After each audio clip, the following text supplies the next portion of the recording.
पुण्यातल्या एटीएम मधून 4,500 रुपये मिळतायत का, सांगतायत आमचे प्रतिनिधी। नवीन वर्षाची भेट म्हणून मोदी सरकारकडून जी एटीएम मधून पैसे काढण्याची लिमिट होती ती 2,500हून आज 4,500 करण्यात आलेली आहे।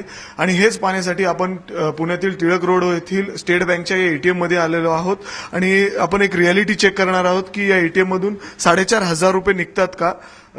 आम्हाला घर खर्चासाठी देखील पैसे हवेच, आम्ही स्वतःच पैसे या ठिकाणी काढून रियालिटी चेक करणार आहोत। मी हे माझं एटीएम प्रोसेस केलेलं आहे। 4,500 रुपये एवढी मी रक्कम देखील टाकलेली आहे आणि प्रोसेस होतंय या एटीएम मध्ये। कॅश निघेल तर या एटीएम मधून कॅश बाहेर आलेली आहे। स्टेट बँकचा एटीएम आहे। तर 500च्या या ठिकाणी 500चे 4, 2,000ची 1 आणि 100चे 5 असे नोटा 4,500 रुपये एवढी रक्कम या एटीएम मधून बाहेर निघालेली आहे। त्याचबरोबर आता एवढी रक्कम बाहेर निघते, लोकांना काहीसा दिलासा मिळाला आहे आणि एटीएमच्या बाहेरचे जे रांगा आहेत ते देखील आता हळूहळू कमी व्हायला लागले आहेत।